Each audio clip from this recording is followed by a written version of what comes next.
shifted too, and that's something that companies and corporations are having challenges with. Sven can probably build on this, but that what you measure has moved.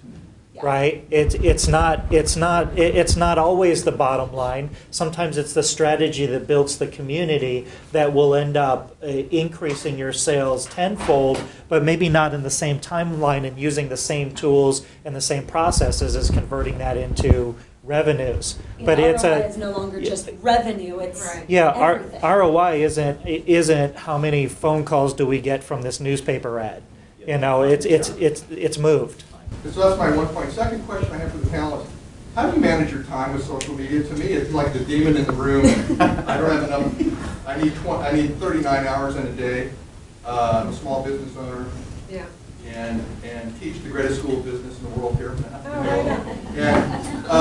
But managing time with social media, I think it's the demon in the room for corporations. And what about small businesses? I haven't heard small businesses. That'd be a good one. We can each kind of cover the tool we use and how much time we spend. I mean, that would be a good place to start. Sure. Well, where it started with me is I sort of created the play. I ended up being the rainmaker in my business. So my job as a small business owner is to generate business for the company. And like I said, I'm a mortgage company, and our industry came to a screeching halt in 2007. And I didn't have anything but time. Right? There was nothing going on. So I've been doing this way too long. Seriously, I've been doing this way too long. I don't want to learn a new profession. I had to figure it out. I was going to die trying. And your flinch was what America did and the whole world did with our industry. So for me, I do it. You say social media, I try to create conversations as a full-time job.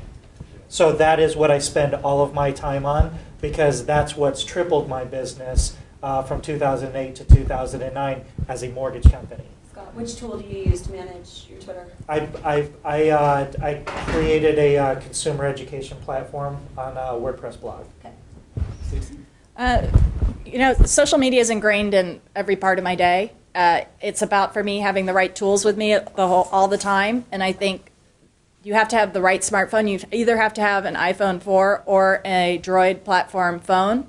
Otherwise, it's almost impossible to keep up with all of these things. And I have these things on all the time in the background. I mean, they're just there. They're part of my conversation. The other element is I have taken internet access out of the equation. I pay to have a wireless card so that I have my notebook computer with me. And these types of things transform the opportunities that I have wherever I'm waiting, whether it's on my phone or whether I'm at an event like this. I have my computer with me, and I will be working. There are times I need to focus, and I will shut it all off and do, I heard a speaker call it power blocking.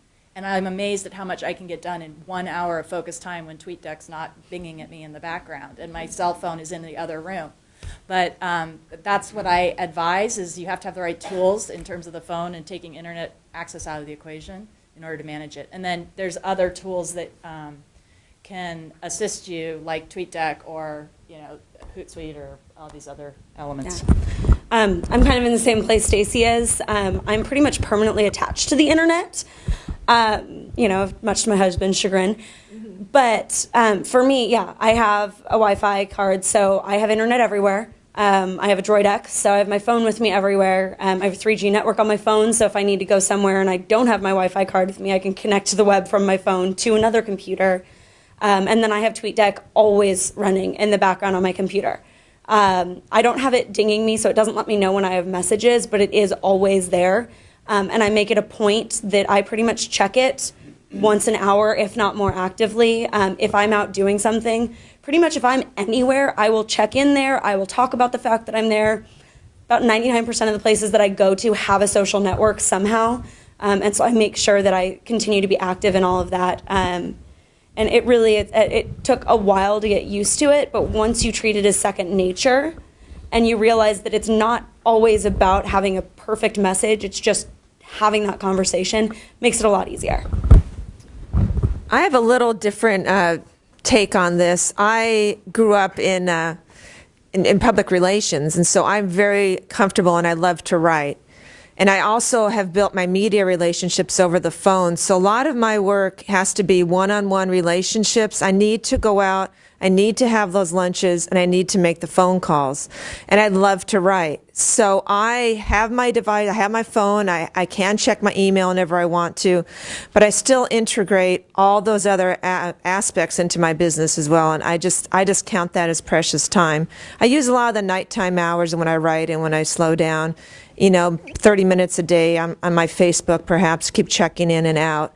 But I mix all day long, interpersonal and personal relationships. To kind of add to that, Terry, I just want to say, I think that the normal work hours are dead, which is what, I'm working all the time, and then I'm stopping when I want to stop.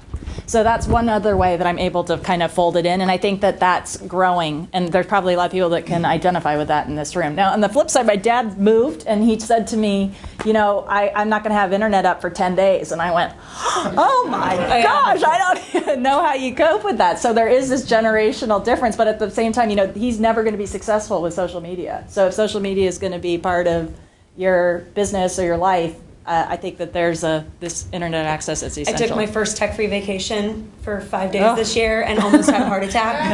I really did. But I'm the same way as Stacey is, and I think that that's something that you can do for a lot of us. My husband gets up earlier than I do, so when he goes to bed, I'll get back up and go into my office and I'll work for a couple more hours and I'll research interesting articles that I then bookmark to share that next day. So I'm not having to spend 2 hours during the day trying to find articles to share. I have them already pre-planned. I don't pre-write my tweets, but I have these articles waiting for me to use when I need them. And so that helps to subsidize the content. That's a question for every You had your hand up in the front? Oh, yeah. Yeah. And then we'll go to Sven afterwards. Your name, sir? Jeffrey B. Okay. And my comment is regarding one of Sven's comments. What I've seen is I think that there's a trend where the access to tools and applications is getting a lot easier.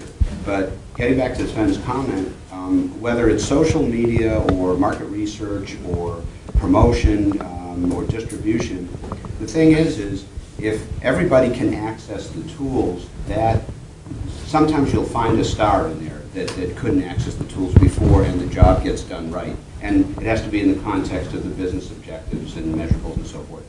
But the thing that I've seen, and I'll use an example, a lot of clients come to me and they say, I don't understand it. I use SurveyMonkey, okay, and that's for surveys and research and so forth. And I can access it, and I use it for free, so I designed my own survey, and I got the results, and I executed on it, and it was disastrous. And when I asked them, can't make it up, and I go, well, who was designing the questions? Because, if you don't ask the right questions, you won't get the right answers, and it's quantifiable and all. And I use that as an example because I keep running into that, and I also keep running into it with social media. People grab the tools first, and it's okay if it's that Mary wants you to know that this is the best hamburger I've ever had in my life. Now, if that's going to help you reach that business goal, that's great. But if you're in a business situation and the objective is, let's say, to increase market share or to weave a community together to get their opinions for product development, I don't want somebody over there telling me that they just had the best hamburger of their life. Okay, so what I'm saying is that make sure there's a balance between the accessibility of the tools, okay, in the context of the business objective and the qualified person. And one last analogy, I don't play the guitar, okay, but if I gave out guitars to everybody in this room, how many people would make music? You know what I mean? I'm just trying to draw an analogy where, okay, so what percentage of the people, so you can access the tool, but is it effective for or effective in the context of the business challenge? Not everybody's going to have talent. Hey, you do not want me to play the guitar. But just think about that, because we're living in an age where the distribution is going to become more pervasive and easier. It doesn't mean that everybody's getting the tools, so, and there's other analogies that, Well, let me throw one right back. An analogy, an orchestration, not like an orchestra type of a model, right? You give it, if I was a conductor and we had the strings and the bass and the pipes and so on, and just have everybody just start playing their instruments, it would be noise, right? Oh, And yeah, so the that's- question really becomes, how do you coordinate how do you coordinate the different sections of your orchestra such that you are actually making music in that coherent way? And that's assuming everybody can play their individual Right, instrument. exactly. And you actually made a really good point in kind of the difference between, because we're discussing, you know, the difference between a larger brand and a personal brand, and I think that that's a very valid point, which helps differentiate it a little bit. You know, if you are a personal brand, you are you, you know, I'm talking with you, it's just you as your Twitter account. I'm okay with you telling me you just had a fabulous hamburger because it might strike up a conversation about us.